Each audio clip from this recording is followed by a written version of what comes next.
Sybil is a lonely undertaker whose hobbies include taxidermy and poetry, but over the course of this movie, the lines between her hobbies and her reality become ever more blurred.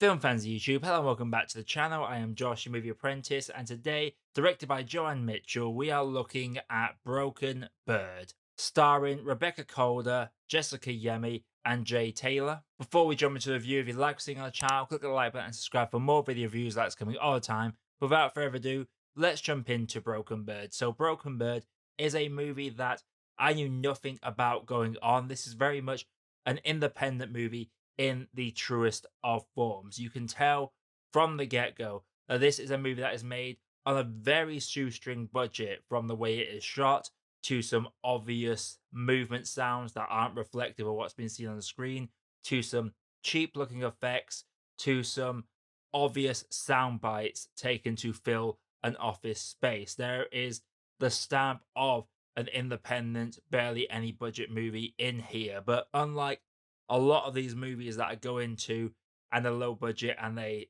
stay as this low budget movie, this movie manages to stretch its budget to the absolute limit to give us a very compelling movie to follow from start to finish. For starters, Rebecca gives, for me, one of my favorite performances all year. She plays a role as Sybil that carries a very huge risk of being laughable, comedic, something that you find amusing, but she manages to find the balance between intimidating and a little crazy to such a fine degree that I feel that if I even dare laugh at the performance in any way, shape, or form, she's going to come out of that screen and basically put me on my ass, because that is a level her performance carries. She plays a character who is very introverted, very weird, very quirky, is so enveloped in her interest and her longing for love and affection that you can't help but feel both sorry for her, but also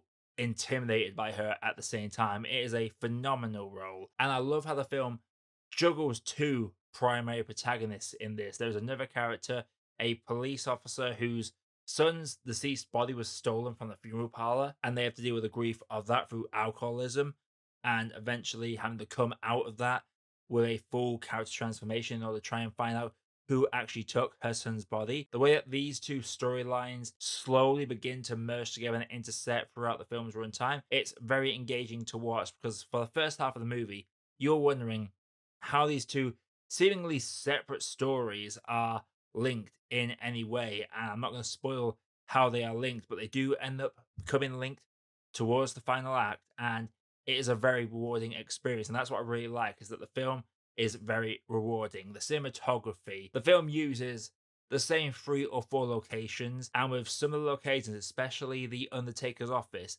they absolutely maximize the visual quality they could possibly do.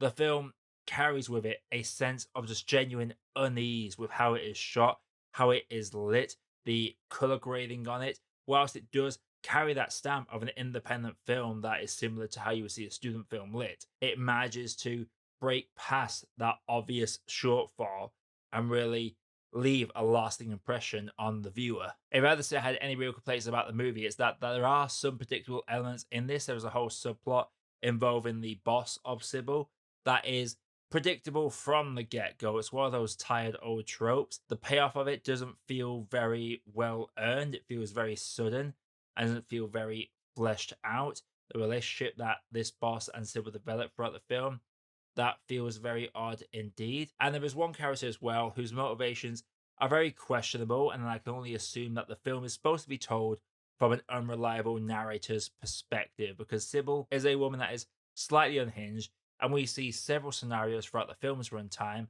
where something happens that is all in her head. It is always revealed to be all in her head. That give you a little glimpse into how she's almost like a caged bird that is trying to be free. She is basically the broken bird of this movie. And again, Rebecca Calder's performance in this is absolutely phenomenal. Genuinely, one of my favorite performances all year. This film also contains some good practical effects and some genuinely disturbing moments that, despite the tight shoestring budget this film was clearly shot on, it manages to leave a lasting impression. And seeing the slow descension of Seville as a character and how her reality and the fantasy worlds come to blur into one. It is some very interesting moments, and how it artistically depicts some of the more effed up elements of the film.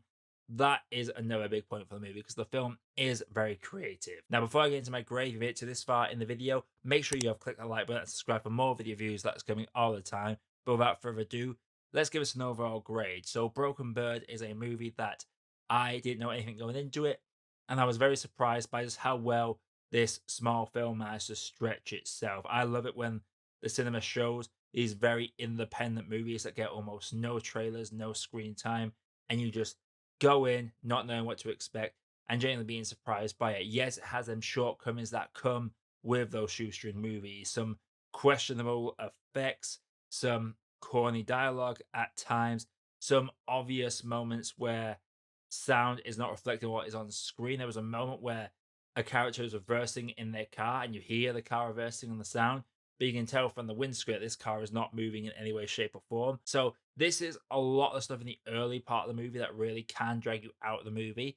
But I find once you get past the first 20 minutes or so, these cheap tricks that these films try to do to really elevate it more fade away, and the film genuinely becomes a very engrossing piece of cinema. I'm gonna have to say for me that Broken Bird is a great critique.